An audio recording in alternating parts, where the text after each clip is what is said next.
All right, okay. Good. Well, I'm privileged to be with Professor Alan Woodward from Surrey University. Hi, Alan. Hello, Bill. Alan is quite a star when it comes to cybersecurity and things to do with quantum computers. I've seen some of his talks, and it's quite amazing to see the future. So tell us a little bit about Alan. Tell us a bit about yourself and what got you into post-quantum cryptography. Well, my background's rather odd. In that I started off as a physicist. So I started doing a degree in physics, finished that degree, and then my postgraduate research, I got very interested in computing in general because I was doing a thing called gamma ray bursts, and I had to build a telescope, and I got given access to a thing called a PDP-8, which was a fantastic computer in those days, and was doing lots of signal processing on it, which I was just absolutely fascinated by. But my tutor at the time, a guy called Tony Hay, he went across the road to the engineering faculty, as it then was, because in those days they weren't all separate. And he was going to be studying, well, basically it was going to be quantum computing. The idea was that they were going to start looking at quantum computing. The idea being he'd been working with a chap called Richard Feynman, who's a physicist at Caltech, and Tony, who was one of my tutors, there'd been a dinner where Richard Feynman had posited the idea that you could build a computer that could simulate quantum systems based on quantum principles itself. That was the whole thrust behind quantum computing originally. It was all about simulating and modeling quantum systems. It turned out that it wasn't that easy, and Tony very quickly got involved in parallel computing, helping to develop a thing called the transputer, which nobody will ever heard of. I've heard of it. I got my PhD with transputers. Really? Oh, yeah. Well, you'll know all about a program language called Occam, which I got very interested in, and the folding editors and all the rest of it, all the wonderful, wonderful things. But all that became quite hard work, and it became very commercialized. They formed a company called InMOS. In fact, the government formed a company called InMOS at the time. Was pushing forward, and I got slightly sidelined and went off and started doing my signal processing. And after 3 years of doing that, my research, I never actually finished my postgrad research because I was invited. It turned out that some of what was paying for my fees, etc., was MOD, and they read some of what I'd written up, and they asked me if I could try and sort out a problem they had with signal processing. It was all to do with underwater communications. Something they'd like to try. They couldn't unscramble certain underwater communications. So it didn't take me very long with what I was doing. It was the usual thing that, well, I'll tell you what, we'll give it to the young guy and see if he can sort it out. And it turned out that I could. And I was very quickly asked if I'd like to go and work for the government. So that's kind of what I did. And, you know, in those days, a job was a job.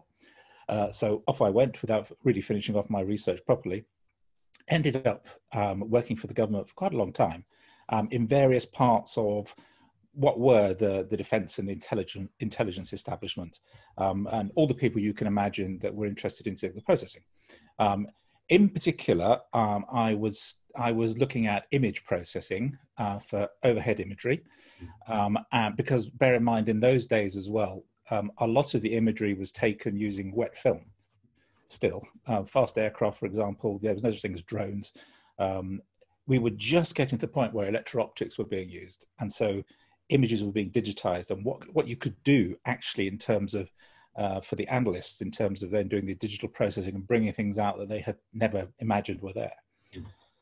But very quickly then went off again and got called back. Could I go back and help with another, it was all again to do with the submarine side. Spent a few years there. And then the chap who was actually in charge of the unit I was in said he was leaving and he was going to work for a company called Logica, which again doesn't exist anymore. Yeah, I know Logica. And he said, "Come, you won't have to do all these secure things anymore. You can come and work with me, and actually you get paid double." I thought, oh, this can't be bad. So off I went.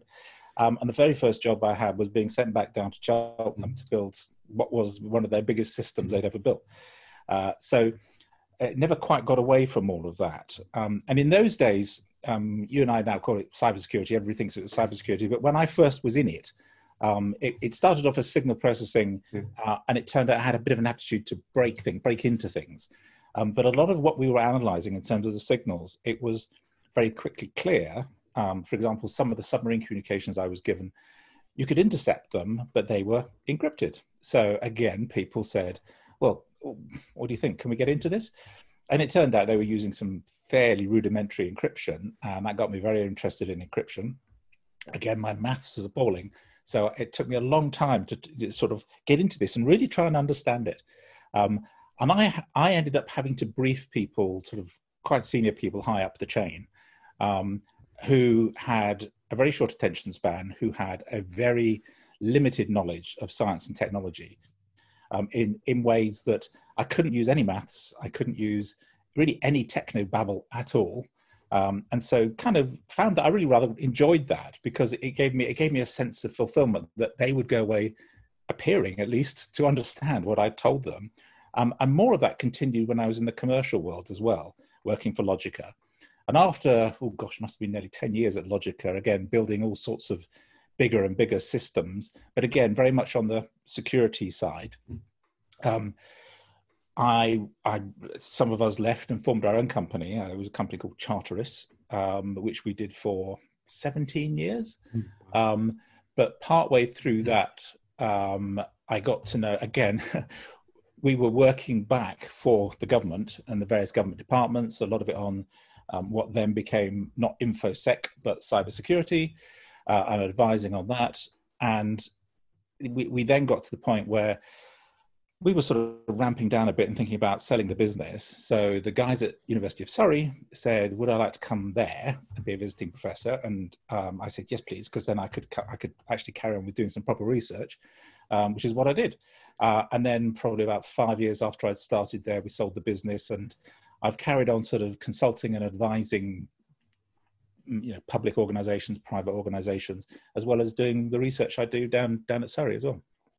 That's amazing. So I've seen your presentations where you outline quantum computers, and it probably takes about an hour or two. I've seen 2 presentations, and it does take a while to explain it. Yeah. So in a very short time, is it possible for you to crystallize how a quantum computer actually works? Well, it's quite interesting. A journalist friend of mine said that if you're trying to explain quantum computing in a short period of time, you can make it understandable, or you can make it correct, but you cannot make it either, both at the same time. And it's got almost like the Heisenberg's principle of public engagement. But I like to think of it as, most people in computing that understand about computing understand that we use bits, classical bits, and those bits have a value of 0 or 1. And they count in base 2, so you can add numbers up in base 2 or using zeros and ones. You can multiply, you can do all those operations, and everything basically comes from there. Everything we do, everything we're doing right now, it all comes from there. Adders and multipliers, and all that sort of basic maths is then abstracted up many layers, and we get to the sort of computing we know today. I suppose in one way that was why it was quite useful being involved right in the very early days, because in those days when I was building the programs things like memory and building things that were efficient in memory, I mean, these were in languages like Fortran and things like that. It was so important. Nowadays we have bloatware that just, you expect gigabytes. I mean, I was dealing with kilobytes of memory, and that, having to toggle the addresses on the front of the machine, things like that. So it teaches you a lot, which I fear the youngsters today don't always appreciate.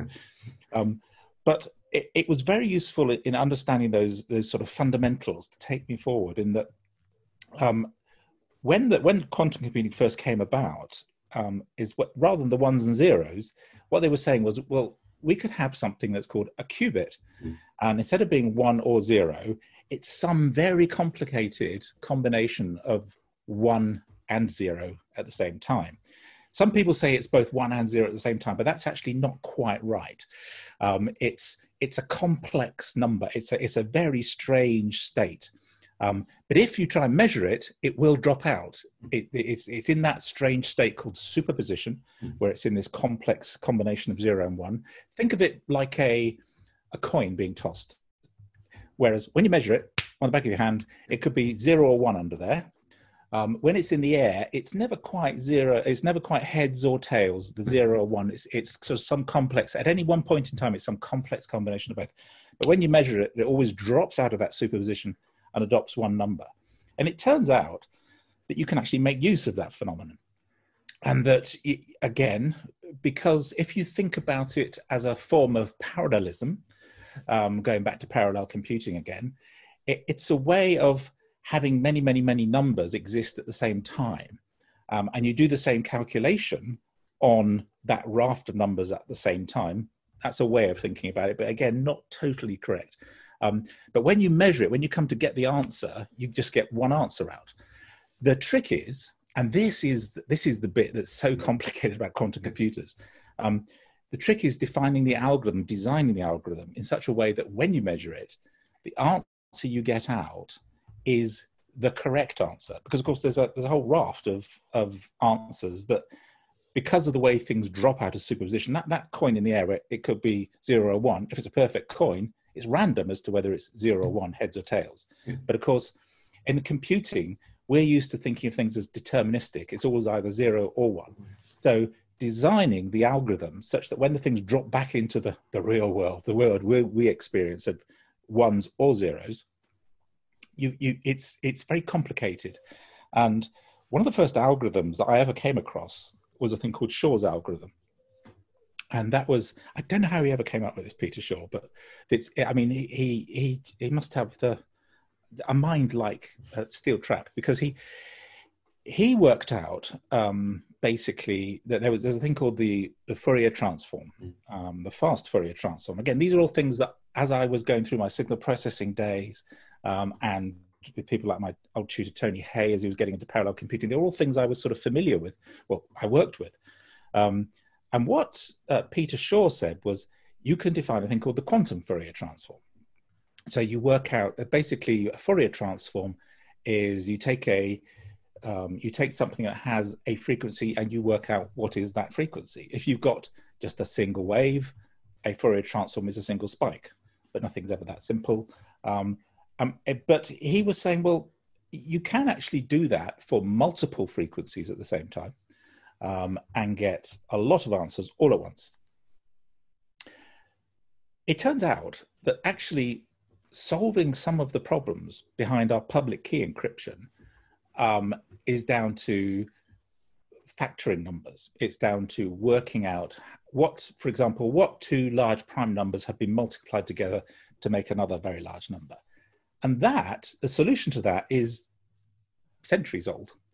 But it relies upon finding the frequency.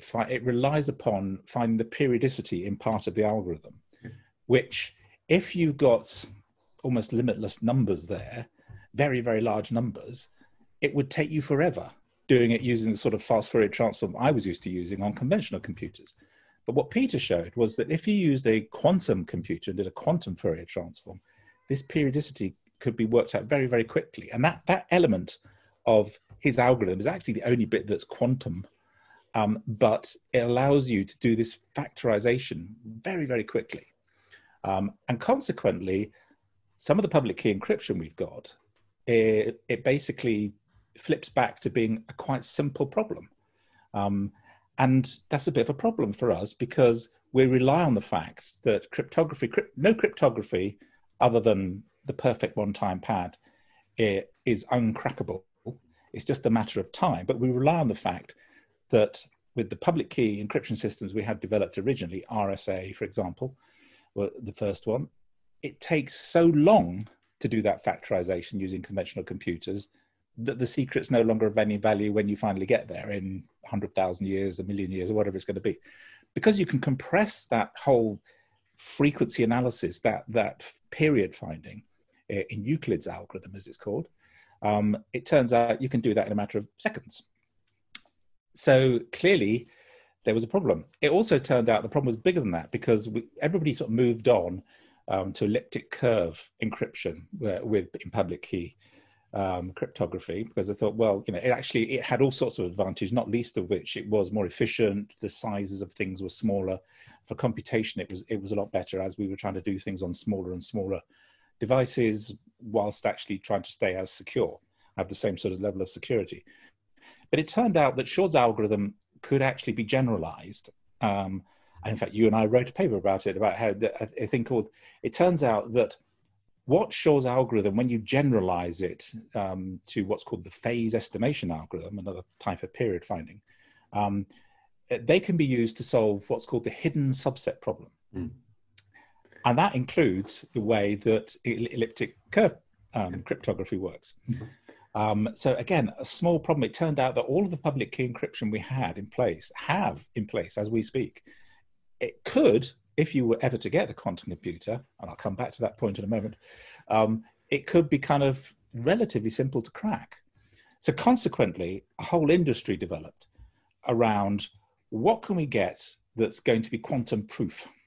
Because there is a misconception that quantum computers are somehow just conventional computers sped up.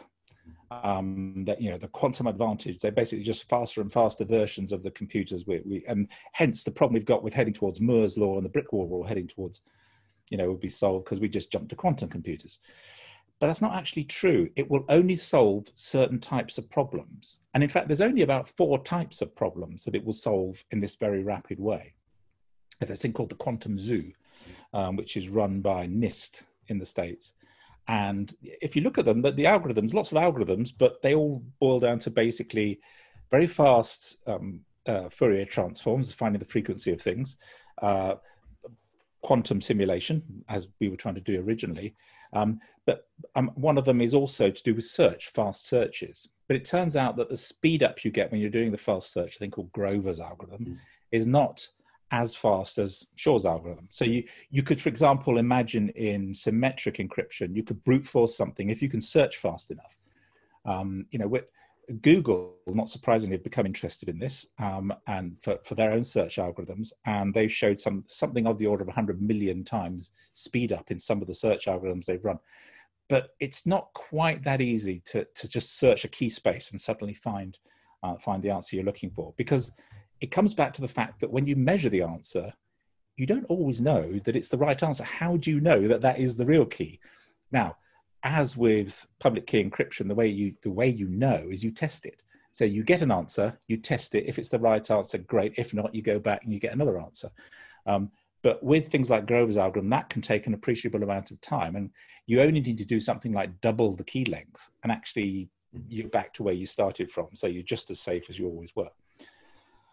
But in all of this, as well as there only being certain types of algorithms that will run, the consequence of that is that you can define some cryptography schemes so that there is no known algorithm that will run on a quantum computer that is going to be able to break it. And that's where we've had a competition, again, run by NIST. It means that you've got to try and find something that it doesn't appear to be solvable by particularly the hidden subset problem. And there have been a number of candidates. In fact, you go back, there are newer candidates. Things like lattice cryptography is one of the ones that's come out. There's a subset of elliptical curve cryptography called supersingular isogenies, which still makes my brain hurt. But there are, for example, and one of the contenders that's still in the race is back to some original code-based ones like Maglev. Yeah. The downside of those is that, and the reason they were abandoned originally was because the keys, the amount of data you have to transport backwards and forwards, so you can have megabytes of data going backwards and forwards. But in the modern world, that's not so big a drawback, and they're provably secure. Whereas some of the things in lattice cryptography, we're finding, it may be that it's not a totally understood science yet. I think that is the way to put it. But in all of this, the big caveat is, when are we going to have a quantum computer? And I still remain to be convinced that we will have a viable quantum computer, certainly in the next couple of years, the next 10 years. It's always 10 years away. You know, the Gartner hype cycle, when you look at that, it's always 10 years away. But having said that, of course, that's an advantage. let's assume it's going to come. Why carry on using something that may be put at risk in the future? So let's prepare now. Let's get it into widespread use now. And that's what this competition's all about. Find a candidate, like we did in the symmetric encryption space when we had AES became the sort of de facto standard there. They'll say, right, it'll be, I don't know, Macaleese or one of the lattice versions. And that will then start getting built into things so that we as users don't notice it. Because the cipher suites, when we talk over our web browsers, they'll just default, that you just have, it just negotiates a different cipher. We've already actually had one of the lattice ones, people won't have noticed it, but it was trialed out in Chrome, I think called New Hope. Yeah. It's withdrawn now because it was a trial, but they're out there, they're coming forward. IBM, for example, is already making bets on which one will win. I'm not sure they've quite got it right, but we wait to see, because they're making some of their products quantum proof or quantum resistant. Some of their tape drives, I mean, you talk about old technology and new technology, the encryption on some of their tape drives is being made quantum resistant. Yeah. Wow. by putting some of these post-quantum encryption schemes on. So it's a very fast moving sort of scene at the moment in terms of coming up with what's going to be the de facto scheme.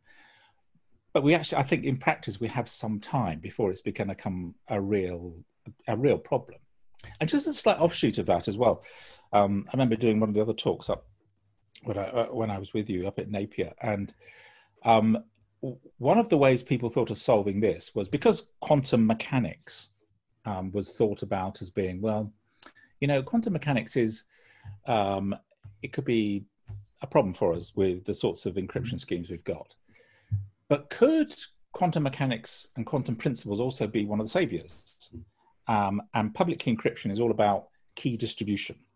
The way most people don't really necessarily understand that actually in the first part of the dialogue in something like the web browser, what's actually happening is you're exchanging keys and then you're defaulting to symmetric encryption. Yeah. So it's all about key distribution, which when I was a lad, first in InfoSec, key management was the big problem. And in fact, one of the organizations I worked with, they had already come up with schemes back in the early 70s, but all of it didn't really come out into the public domain until the late 70s, when Diffie and Hellman and people such as that actually published their papers, like the paper on New Direction Encryption, which was the sort of beginning of public key encryption. But we're still at the point where, let's suppose that were sort of to be rendered a bit of a problem. You just need another way of publicly being able to exchange keys. Now, in the past, again, when I was a lad, you'd have a man on a motorcycle with a briefcase, literally with a punch tape in it. And it was physical security. So if somebody tackled him to the ground, you knew you'd lost your key, so you didn't trust that key. So what people said was, well, maybe we could use quantum effects, because there's a thing called the no cloning theorem in quantum physics. And this is all about that bit about I mentioned where something's in superposition. If as soon as you measure it, it adopts one or the other value. Let's suppose you have something that's a qubit. Take a photon, for example. Let's suppose the qubit 1 or 0 could be its polarization, so vertical or horizontal polarization. But it's in superposition, so it's in its quantum state. It's some kind of complex combination of both to start with. But the moment you look at it, it will drop out and be either one or the other, which means that if you were to send your information using that light and somebody were to try and measure that photon whilst it was in flight, then it would have to drop out and you would know that somebody had been looking at it. So again, it's like the guy on the motorcycle with the briefcase. You know somebody's looked at it, so you say, I'm not going to trust this. And that's really where this whole science of quantum key distribution came from. And again, we're spending hundreds of millions in the UK building quantum key distribution systems based on optical fibers. That's based on a particular protocol called BB84. But there is another one, which is the one I must admit, based after Arthur Eckhart, who was, he's up at Oxford, he's a physicist there. And he came up with a scheme, which I think is probably the cleverer scheme. And actually, mathematically, you can prove it's a superset of the other one anyway. But basically, you get an entangled pair and you fire them out from a special crystal. They both have the same, they're both correlated, very highly correlated whilst they're still in their quantum state. Now fire those off and you can imagine two parties receiving a stream of these things. And when they measure it, entanglement means that as soon as one is measured, the other drops out of superposition as well. And it's very counterintuitive, but it's real. It's been proven over many decades. And it turns out that, what does that mean? Well, it's the equivalent of being able to distribute a one-time pad. So it's perfect. Theoretically, it's perfectly secure. Theory and practice are never quite the same. For example, the Chinese have built a satellite that does exactly that. And it fires out these entangled pairs of photons. The problem is that by the time the data rates are very low, so it takes a long time to distribute a key, the cost of it is absolutely phenomenal. And likewise, the cost of terrestrial down fibers, for example, you've got to have repeaters, which are single points of failure in cybersecurity anyway. There's all sorts of other reasons why I personally not sure quantum key distribution is the total answer to the threat from quantum computers, especially as we have things now, it looks like we've got candidates coming out from the NIST competition that they're not going to pick, the user experience is not going to be any different, and yet we will still be quantum secure. So I suspect QKD will continue to be very much favored by the physicists. The trouble is, they tend to talk about perfect security. So anybody that's in cybersecurity will immediately react and say there's no such thing as perfect security because there's always a loophole. There's always some way around it. And sure enough, with a lot of the practical implementations of QKD, you can see ways that it could be subverted. So I suspect what people will see will be, or rather won't see, will be these new public key encryption algorithms being rolled out following the competition from NIST. QKD may or may not gain traction, but I suspect there'll be a lot of background research done it. And it may be used, for example, the way it has been used so far is in very secure government systems or very secure banking systems. But for the likes of you and I talking over the web, where we're talking about volume, I suspect it's going to be those post-quantum crypto algorithms, which, as I said, some of the maths is very complicated, and even lattice cryptography, I still find my head difficult to get around. Code-based ones like Macalise, I can start to understand those a bit more. But in the same way, we've been spending a long time trying to educate people about, simple things like factoring and RSA and elliptic curve cryptography, which is more difficult to actually explain to people. All of that kind of is just going to one side. We're going to start having to describe a whole new set of types of crypto to the public. Which will be either, imagine something like super singular isogenies and actually have to try and explain some of that. It's going to be a challenge, I think, for public engagement. I think so, and obviously it's a way to engage a whole new generation, hopefully, of kids getting into this area. So you talked about a few research papers there. You talked about Whitfield Diffie's paper, the Shaw paper, and so on. Is there one paper that you can remember that really stuck out, that really changed your viewpoint on things? Actually, what I read was, the first thing I read was an internal paper, which wasn't in the public domain, where there was a chap called Ellis, who really had come up with all of the fundamentals of public key encryption. He had come up with a scheme for key management. Which was, the idea was that it was going to be used by government, but because it was sensitive and could be used to make things highly secure, GCHQ kept it secret for a long time. It was only then when it was independently discovered by Whitfield and Diffie, then they published their paper in 76. So back in 73-ish, a lot of it was already there, 76-ish. So it was those papers I read that I thought, well, that's going to change. That means encryption is no longer the key management. Once the key management problem's solved, encryption was going to become much more widely used. And particularly as we got through the late 80s and the 90s, and I was sort of using the internet, and I remember by the mid 90s then, when the internet became commercialized, and things like TLS started to come out, or SSL as it then was started to come out, everybody was saying, well, how are we going to do this?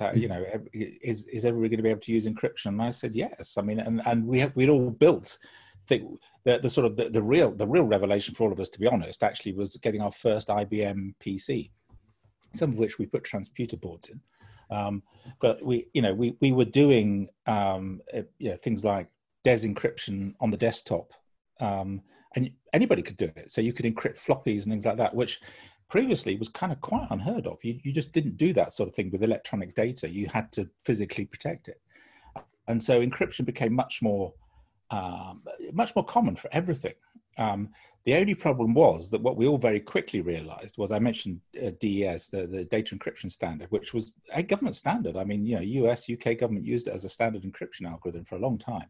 And it had been based on a thing called Lucifer, which IBM had developed for us all. But what became very clear was the computing was moving on very fast from when I was using it in sort of late 70s, early 80s, through to sort of late 80s, early 90s. Of course, computing power was doubling every 18 months. And suddenly you realized, actually, whereas DES was going to have taken many, many years to crack, we were starting to have personal PCs, bung a few extra boards in there, processing boards, and you could start to crack, relatively small keys within a few minutes, which started to horrify a few people. And consequently, all of that is what led to the advanced encryption standards, the AES, which is now in place today. And indeed, people were saying, you've just got to look ahead enough years, rather like we are now with quantum computing. People were saying, oh, it'll never get fast enough. Never say never in technology. So it was a case of we had to be prepared for it. And DES, people thought, well, how do we do this? And there were all sorts of standards came up, triple DES, all sorts of things. And AES won that particular competition and became the standard for symmetric encryption. But now we're back at that point where the sort of the desktop PC that we could all see evolving into something that these days can break DES in a few minutes, seconds sometimes. You could see potentially quantum computers being a grey box that everybody just sees as a commodity, and wow, it's going to break what we view as public key encryption now. So better to change and be prepared for it, I think, in the same way we did back in the 90s, and get ready for that potential change, that potential threat. So it's not a threat today, but you can see it coming. So why not change? Yeah. And when it comes to cybersecurity, there are many cracks in the system there, and probably we're in a period where we're transforming from on-premise to the cloud and so on, and data security becomes more and more important. If there's one thing that you could fix in the industry, what do you think it would be? I think it's engagement with people, because my real hobby horse is that people-centric security is probably the most important thing. If you look at the stats, over 90% of all successful breaches it's the picnic problem, problems in the chair, not in the computer. It's always been about people, processes, and technology. The things that make the headlines are, that you quite often see people talk about terribly sophisticated nation states, attacks, etc. But often they're not really. It's somebody's been phished, somebody's given away their password. So I think one of the things we need to get better at, and it's something actually I've started working on down at Surrey, is, for example, one of the weak spots is passwords. So why don't we look to a future where it's passwordless? The great thing would be if we could actually, things like the FIDO, FIDO2 initiatives, if we could end up with people don't have to, they can turn it on, and provided they have their phone or a dongle or something with them, that you could have security, you can have the same type of access control there, but it's not dependent on something you've got to remember, which you never will. Because the best password by definition is the one you can't remember. So then you say to everybody, right, use a password manager. And of course, literally, if someone took a rubber hose to me, I couldn't tell them what my passwords were because they're in a password manager here. But of course, someone could steal my password manager. So there are always points of failure. But if you could make it much more human-centric and it understood human behavior and the way we all behave, then I think security would become a lot more effective. And it's terribly easy to victim blame in these situations. But unless somebody is doing something incredibly clever, exploiting some 0-day that perhaps shouldn't have been there anyway, but they've got in somewhere through some clever wheeze that nobody's ever thought of. Most of the time, we could solve so many problems just by having access control and protected better. I mean, we see that already. For example, if you look at the stats, wherever you have multi-factor authentication in place, and you're not just reliant on passwords, but even something as simple as, SMS message, which in itself is not perfect, but multi-factor or two-stage authentication of some sort, the numbers just drop straight off. Yes, we've had high-profile examples like the German bank where they were intercepting SMS messages, but then you really are getting sophisticated. But most of the time, if you're not just reliant on that single password, then you find that the world is transformed from a security perspective, and you are back to having to look out for the criminals. I talk very much obviously I'm coming at this from a cybercrime perspective, because one of the things I do is I work with organizations like Europol and Eurojust. And one of the things we're constantly trying to do is educate decision makers about these things and about the sorts of things they can put in place. For example, I help, there's two things I help do each year. One is called the Internet Organized Crime Threat Assessment, where we look at what the main crimes are, what the main cyber crimes are, and looking for trends. But the other thing we've tried to start doing is we've formed a thing called the European Encryption Observatory, a very long name, but it's a joint Europol-Eurojust thing where we produce documents. We've produced the first one already. The second one's delayed because of the current pandemic. But where we try and describe things like encryption and some of the terminology for decision makers without any maths or any technical babble. It goes back to that thing we were talking before about people, sort of higher up people who have no real need to understand this, but they, in the sorts of details that you and I might understand at level of detail, but they do still need to understand it to a degree in order to make the decision. So these documents we're trying to produce are very much at that sort of level of being explainers, but also then trying to talk about how things move on as well. For example, how public key encryption might be evolving because of the threat from computing, etc. One of the big debates at the moment is about end-to-end encryption. The law enforcement agencies I work with are always up in arms about, encryption. We've seen in the last, what's become public in the last 24 hours, for example, is that there are other ways of tackling it. I mentioned back at the beginning, one of the knacks it turned out I have is I'm not very good at building things from the ground upward, but I'm very good at breaking them. And I'm very good at taking them apart. And I think some of that actually comes it's quite interesting. I think one of the questions you were asking about sort of books and films that influenced me, well, actually, to jump ahead to that question, the thing that really influenced me right at the very beginning when I was very small was comics. That I used to read a comic called The Eagle and another one called The Hotspur. Yeah. And they used to have these magical diagrams in them with things like Concorde, where it was all made transparent. You could see how the thing was built. And I was just fascinated by those. And I was forever taking things apart, thinking, I wonder how this is put together. And that's really what most of my career has been based on, taking things apart and working out how it's been put together. And I think what we need to try and explain to some of the decision makers is that there are other ways of solving the problems. So, for example, with end-to-end encryption, which has become the sort of the real target at the moment, encryption in general has been a target since the 90s. And I seem to end up with a horrible sense of deja vu, and that every new generation of politicians that go through, I end up having the same conversations about, you cannot outlaw encryption, you can't uninvent it.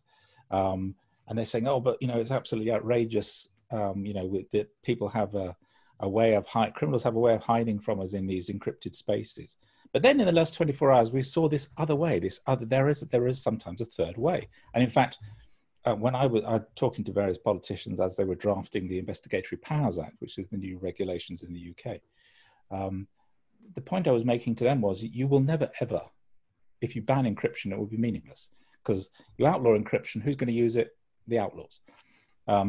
What's much more tricky to solve, or rather to circumvent, is what's called, it's euphemistically called equipment interference. And it's where if you can get at the endpoints, of course, where the humans read it, it's not encrypted anymore. You're outside the encrypted channel. So why not go there? And that has two benefits from me personally that I like. One, it's achievable, because you're never going to crack the encryption. That, you're just banging, you just get a sore head from banging it against the wall. But it's actually achievable, but also it gets around the something I've never been totally comfortable about, which is sort of mass surveillance, and just sort of the vacuum cleaner approach of sucking everything up and decrypting it. And it means you've got to be a lot more targeted. There's got to be some reason why you're going after Bill or Alan. You know, they would have to target our machines. They'd have to have some pre-existing, rather than just going on a fishing trip. So to me, that seems a much better way. And that's actually the way the law has gone. And in the last 24 hours, what we've seen with one of the biggest police operations in the UK ever, where they've arrested all sorts of, Mr. Biggs, literally piles of cash, drugs, all sorts of things they've managed to seize. That was done because there was a thing called Encryption, which was run out of France, and the criminals believed it was a secure, and it was an encrypted telephone system. Basically, it was an Android app that hid in the background and encrypted your, ran off a Dutch SIM card. But of course, what was possible and what the French police managed to do was they infiltrated the organization running it, and then they basically managed to taint the software itself. So when the updates went out, what was happening was it was effectively bugging the phones. So it in itself would phone home and you could gather the information. And all of that was then exactly, in the end, the criminals just could not be sure enough of it. They were throwing them in the bin, but by that point it was too late. So there are other ways around these things when you look at them, rather than just outlawing it and banning it. And that's what I like to get involved in, I think. So equipment interference and actually those type of initiatives are the sort of things that where I see law enforcement and intelligence gathering going in the future. But having said that, there will always be, ways around it. You've got whack-a-mole where, the criminals, they're not stupid. I mean, they're very good at it, and they're very good at hiring talent as well. They're very good at protecting themselves on the endpoint. So in some ways, you end up being gamekeeper turned poacher rather than the other way around. And you actually, you're looking for ways to, under warrants, etc., get into these criminals' machines. And that's quite interesting because you've got to start thinking in a very different way. In the same way hackers think very differently. You've got to start thinking about how to break things rather than how to build them. And quite often what's fascinating to me is when you take these things apart and you look at how somebody has built something, they never imagined somebody would attack it. It's built on all sorts of assumptions about human behavior and, the way people will use it, what they'll use it with, the scenarios they'll use it in. And so you very rarely go head on and try and crack the encryption, for example. You always go around the side. I mean, side channel attacks are the absolute classics, or just get a bit of malware on their machine. And, it's a different way of thinking, but it turns out it's one that I kind of seem to be quite good at. Yeah, but we have a problem, and obviously there's traditional ways to investigate crime and so on, and increasingly we're moving towards digital methods. So the traditional way was to grab the computer, because it was just a computer, take the hard disk out of it, send it away, get it analysed by a digital specialist, and maybe a year or two later you get something back and so on. It's a completely different world in the cloud, and are we training the next generation of law enforcement? Should we go out and really teach them all about TCP/IP and how the cloud works and so on? What logs look like in a bank for fraud now? It's not about spreadsheets, but it's all about the logs that are stored on the system. How do we address that changing world? I think one of the interesting things is that quite a few years ago, I was approached by one of the police forces about how do we train our policemen to be cyber detectives. And I was thinking, I did sit down and think about it for a long time, and I thought, I'm not sure you can. I think you need a different type of policeman, or at least somebody that's authorized to take police action, but has a different set of skills. Because it's some of it can get very technical. And particularly as things move into the cloud, but I think particularly nowadays, it's not. When I first started in digital forensics, for example, it was you would seize an individual desktop in those days, not laptops. Nobody had laptops. And you'd have tools that could take images of things for continuity of evidence, all that kind of thing, down to the bit level so that nothing was changed. But now, if you're trying to seize data in the cloud, you go to something like Azure, Amazon Web Services, or even the other ones like DigitalOcean or one of the smaller operators. You don't even physically know where the data's held. In fact, with so much of the load balancing, it can be spun up across various spindles, some in Dublin, some in Venezuela. You've no idea how. That not only do we have to teach people things, we're still learning about how we do it. How do we grab it? And also that I think the law needs to catch up. It's not just educating the next series of investigators, but also the prosecutors, because the things that they have traditionally relied upon and the courts have demanded about evidence and continuity of evidence, and you've got to be able to prove that, there's been no change in the thing since it was seized. The problem is you can't always do that. And so we're moving into a sort of environment where the prosecutors, the court, they need experts. I mean, one of the things I do occasionally, still doing at the moment, in fact, is act as an expert in court, where your job is to explain to the court how something has happened, but in such a way that they will believe it. You're independent, you've got no axe to grind either side, but they will believe if you like, the conclusion you come to from the trail of evidence you've examined, even though there might be discontinuities in it. I mean, looking back at logs is a classic thing. One of the things I've been doing recently, where we've been looking back at how a particular website changed. So we were looking at the Wayback When Machine, the Internet Archive, and you can get snapshots from there occasionally. But it's very piecemeal. It's not always totally reliable. So sometimes you can get the truth, but not necessarily the complete truth. But you have to try and fill in the gaps. And that's where expert opinion, I'm afraid, comes in. And you have to say, well, on a balance of probabilities, that this looks like what happened. This was the sequence of events. And logs can also be the same, because, I mean, another classic example when people are attacked, one of the recent examples I've been dealing with anyway, if you've got people inside an organization, I mean, once they get root privileges on a system, you may as well burn it to the ground, because they can change anything they like.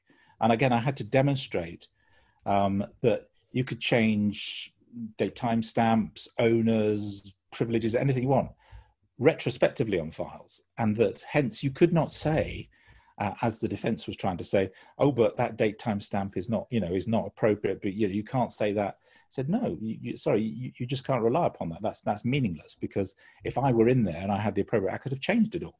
And logs, of course, are the absolute classic, where a lot of the hackers, as they exfiltrate the data and exit themselves, what's the one thing they do on the way out? They cover their foot tracks by changing the logs. So you've kind of got to know. It's almost like a big game hunter. You actually got to go and look for the occasional broken twig, and there's not going to be great big elephant tracks going through this thing. There's going to be tiny little signs, and those are what you've got to work out, what to look for, and unfortunately educate people about, and typically all the way through to the court, where you say, well, that's the best you're going to get. I do wonder sometimes whether the law in particular, because the law enforcement side that I get involved in, you find that the law takes quite a long time to catch up, both in terms of the actual written law, the acts of parliament, but also the way the law works, the way the whole sort of prosecution system works, the criminal system works. So you actually do have to, I think all of that is changing. And I see it actually changing quite dramatically as we go forward in the next 5 to 10 years, probably long after I've retired. But, it's having to adapt to the new world, and realizing that, you just take something as simple as, one of the classic policing techniques is called follow the money. So what people used to do, they used to get the forensic accountants in, and they would follow the money through various bank accounts. With cryptocurrencies, you can't do that now. 40% of criminal to criminal transactions in Europe are done using Bitcoin.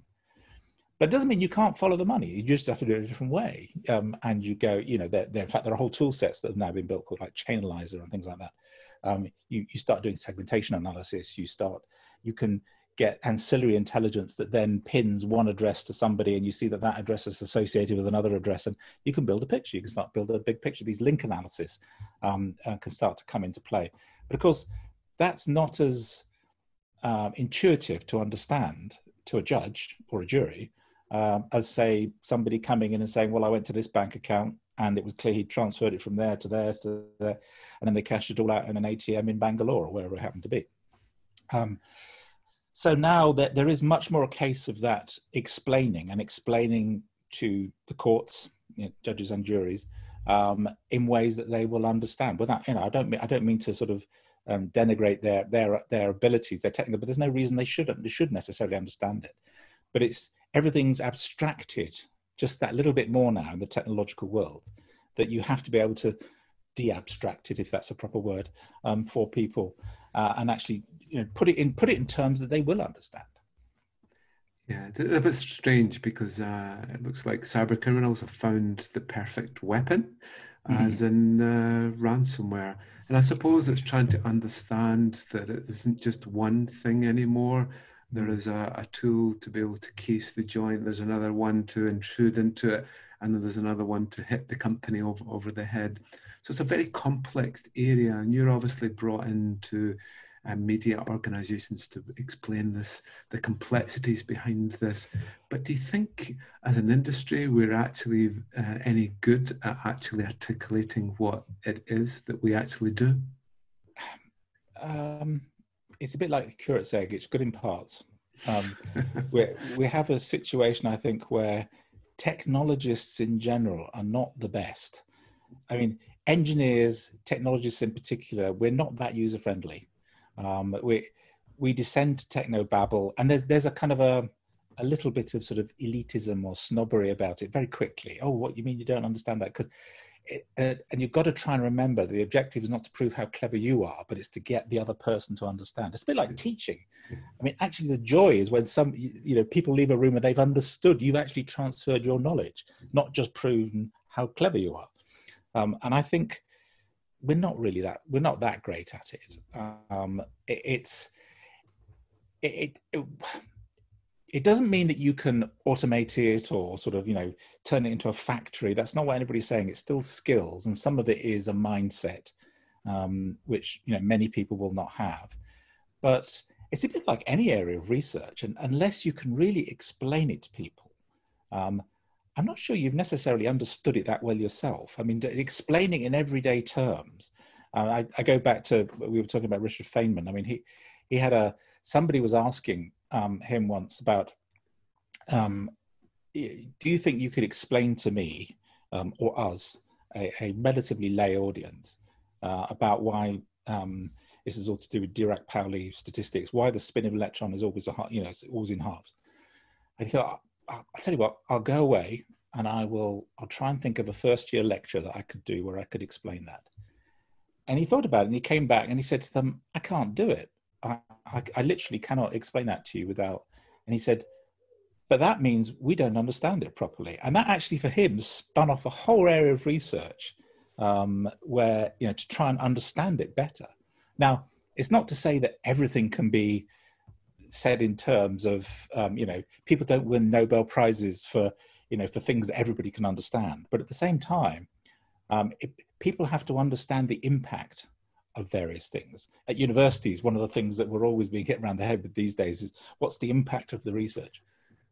What's the impact on society? Well, actually, it kind of does matter because, some research and blue skies research is good for its own sake, but often the research goes into a black hole and people, that one of the things we're not particularly good in the UK is we have the good ideas, but because there's that sort of slight chasm between the research, the real detail, and the people that could innovate with it, it gets lost. And you find other countries suddenly coming up with it. And I think if people at that bleeding edge, or not even at the bleeding edge, but who do have the expertise that is held by relatively few people, if they could explain it more widely and promulgate it more widely, then actually others will pick it up. I tend to think of myself as an engineer.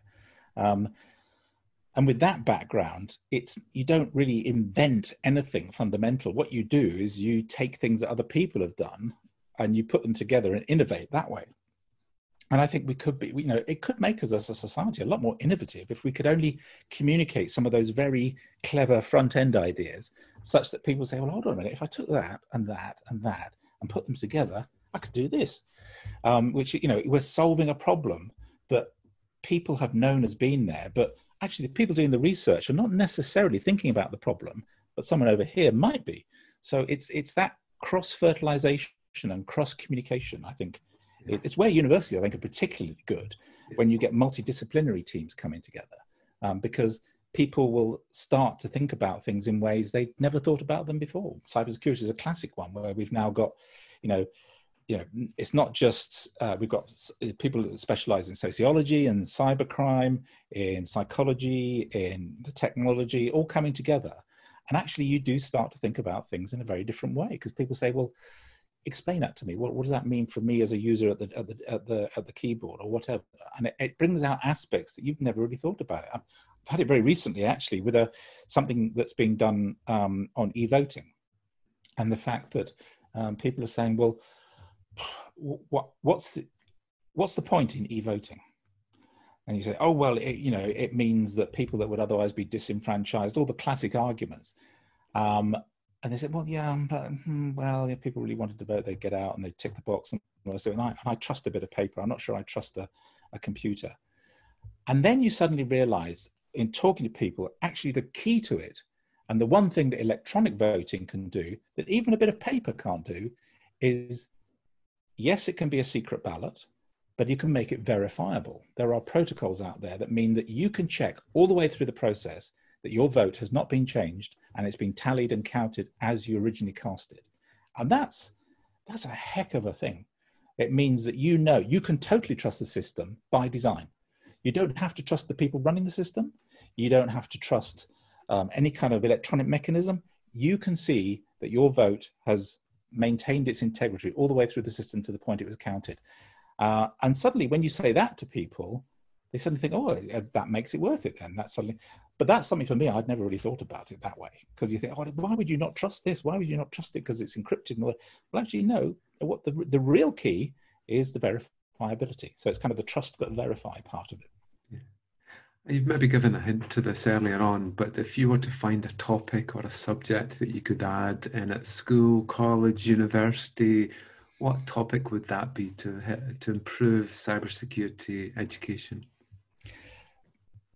I actually think that computing is not particularly well taught at schools, and it's a shame. It's kind of dying in some ways as well. It's turned into like a utility, and it's interestingly the educational establishment at secondary level certainly thinks of computer science because computer science is the science of almost everything, really. Everything uses computers, but teaching someone to use Word or Excel is not computer science. You may as well. It reminds me of when I was at school. People were taught to type. That was considered a skill. It's kind of a bit like that. It's no more. Now, having said that, I still don't understand pivot tables. But you get much more focus on the fundamentals, I think, of how computers work, why computers work, why they do what they do. That sort of lift up the bonnet. Now, it's actually difficult to teach. I don't deny that. It's difficult to teach. And it can become incredibly boring. But actually, the way I learned about it, and I remember now, getting, at school, being able to build simple switches with ones and zeros and showing how, 4-bit calculators that you could start to build, and actually having people build it and see it in front of their eyes and understand what a bit is and what an adder is and things like that. Those sort of fundamentals, I think. And also a little bit about maybe because the way I personally find that people start to pay attention is if you have a bit of a story to tell about something as well. So rather than just teaching computer science or physics or anything for that matter in a very dry way, actually having a bit of the history there to it as well. I think, one of the things I always found fascinating and one of the reasons I suppose I ended up studying the sciences and maths at school was going to the Science Museum and actually looking at the history of, crikey, that thing with thousands of cogs over there was a computer in its day. Valves, those type of things. And in my day, we were putting transistors together. Now, then it was operational amplifiers. Then it was, it's that whole concept of show people how things have evolved and that this isn't just some overnight miracle. And actually what you're using is the end product of decades and decades of evolution.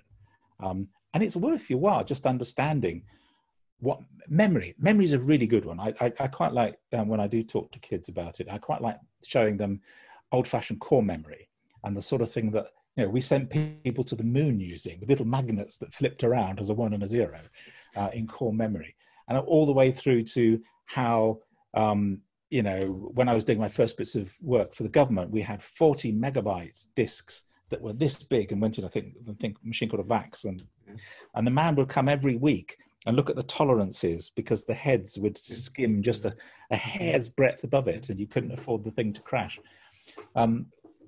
Take them back to that sort of thing, and when they're now talking about gigabytes of data, gigabytes of RAM even, that they can store things in, they suddenly get a perspective that I'm not sure they necessarily would have had before. But also, it allows them to visualize that thing we've always talked about visualizing things. One of the really lovely things about, and I still think about it now when I think about memory in a computer, core memory, and you know, magnets flipping on a wire loom, actually 1010, you know, actually having them registers. That's what a physical register looks like. Those type of things, and educating them a little bit about that sort of history. They start to, I know they don't actually see it when it's all squished down onto, you know, some piece of lithography that they'll, you know, down to the nanometer level, but it gives them a visualization that they have a good enough understanding then to make it live for them, make it actually be something that they're interested in rather than just a grey box. And rather, apart from comics that you talked about earlier, is there a book, a film, something that has really influenced you in your career?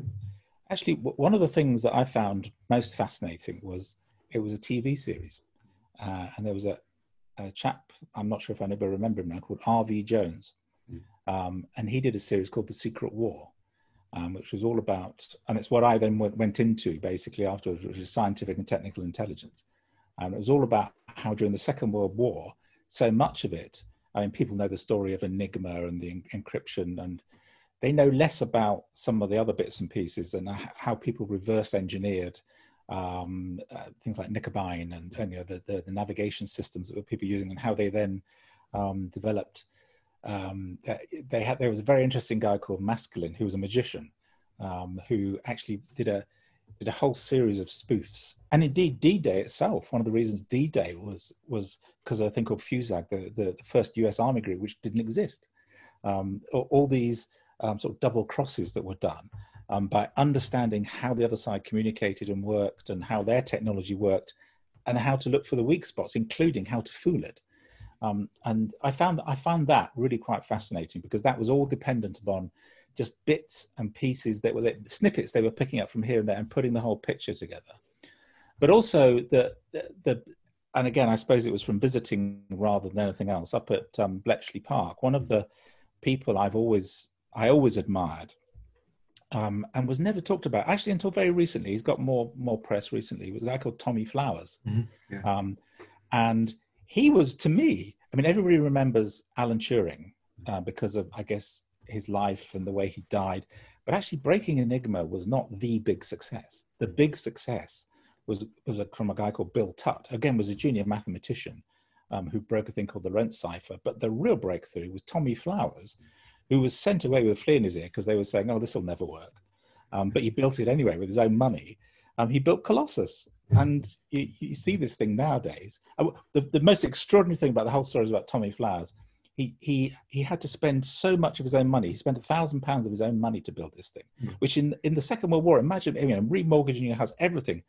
And after the war, he was given £1,000 by a grateful nation. And you thought, well, kind of like, and that to me was the classic example of people not understanding what they see before them, because they were presented with this thing. Well, I know how I can solve this problem. Oh no, you don't. Valves never work. They always break. But he cracked with. He knew how valves could be kept alive. Yeah. But it's interesting that over the years, everybody's focused on Alan Turing, and obviously to do the tragic way he died and was treated, and Enigma. And there's lots written about Enigma, but not very much written about Lorentz and Colossus and Tommy Flowers and Bill Tutt and people like that, who are absolutely fascinating people. Who you know, and there's another guy called Gordon Welshman, who went to work in Canada in the end, who developed a whole strategy, not based on, I mentioned before, not based on cracking the encryption even, but actually a thing called traffic analysis. He looked at the signals and where signals were being sent, and it's basically the foundations of modern link analysis, which is what we all use in Google. It's things like that, foundations that were laid, that I got to know about them through my early work, and they're not known. They're not known. It's quite interesting. If you the latest building that GCHQ work in, called the Donut, when you walk around there, you've probably seen that. As you walk around on the walls now, they do have, you know, bits and pieces from their past. That they're getting a bit prouder now. They're a bit more sort of open about what they've done in the past. So, whereas the old sort of Nissen huts and things that I used to work in, that sort of thing was just never mentioned. But then you saw these papers, you thought, crikey, they did this 20 years ago. And you've talked about a few computers along the way. I think we talked about PDP, VAX, the PETs, and so on. What was your favourite computer over the years? The honest answer is the BBC Micro. Classic. That was learning BASIC on that, which is probably still one of my favourite languages because I can understand it. But you could just do so much on that. It was a real shame to me that all that sort of side of things got dropped by the BBC. I wish they kept on that kind of educational side of things.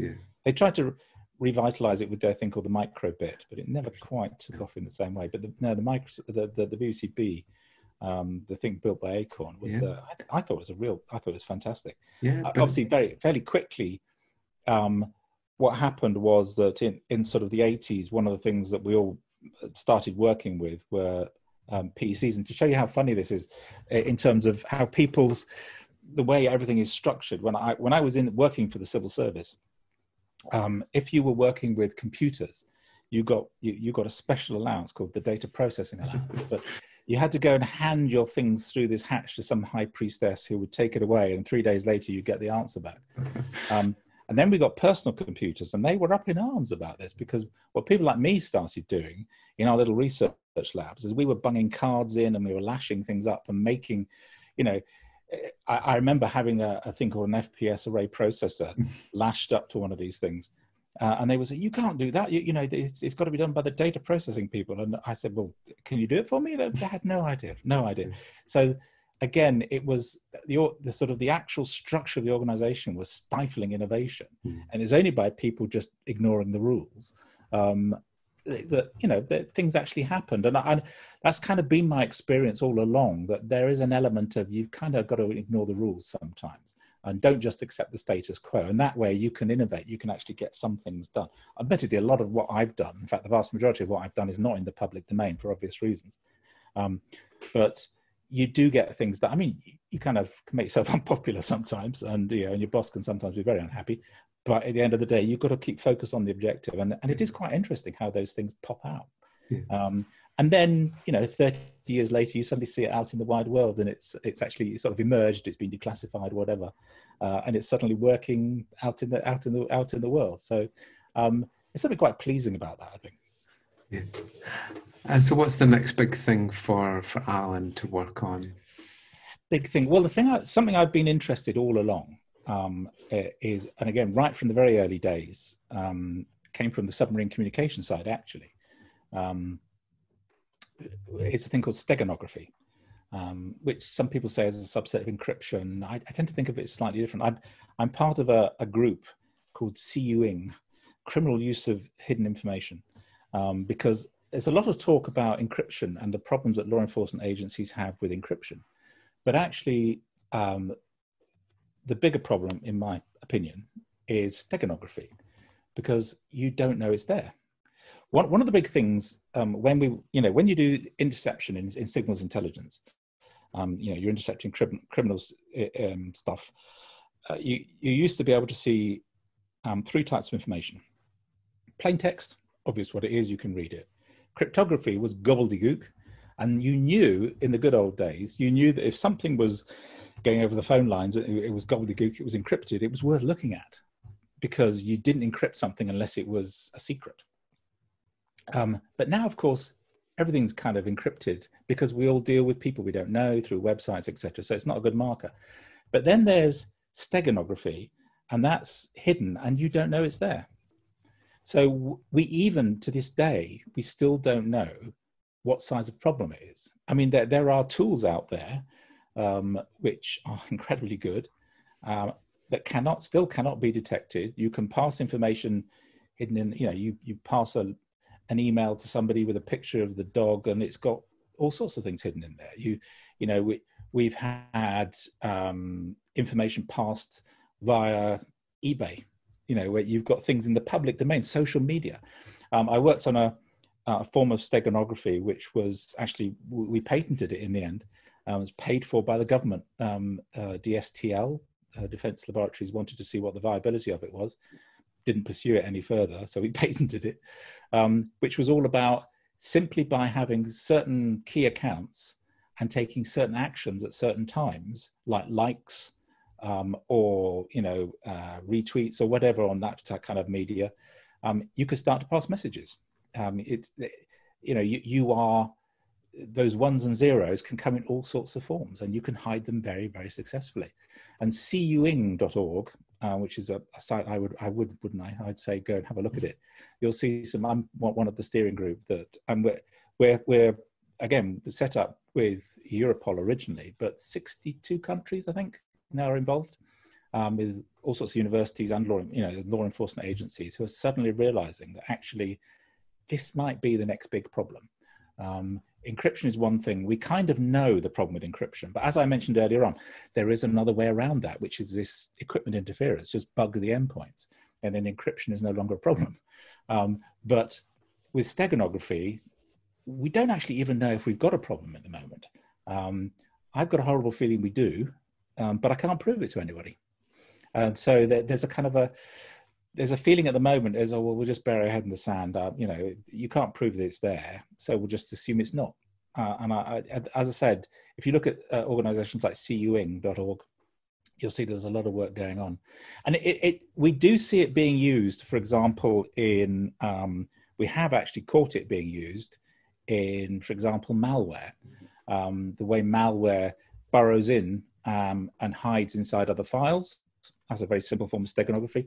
Also, we've seen it being used as a method to exfiltrate data, so that organizations that typically know how to look those logs we were mentioning earlier, it's pretty useless if all the log is showing you is email traffic, files going out, but it doesn't know what's in the files, simply because it's hidden by using steganographic techniques. So there's a whole science was built up in steganography, the thing called watermarking and digital watermarking, which was done for perfectly valid reasons, to do with protecting digital media, etc. But the flip side of that, steganalysis, how do you detect it? That's still very new. That's still something that, principally because it's not funded, so there's not very much research being done in it. But I got a funny feeling that it might start to come up if we suddenly find something big. Then suddenly people might start to pay more interest to it. Yeah, and obviously our adversaries are always one step ahead, so we find out what they're doing and then they'll move on one bit more. So absolutely, there's always a way to do crime. So it's a real privilege to talk to you, Alan, and keep doing your great engagement work and try to keep people safe in a cyber space. Okay, thank you. It's a pleasure.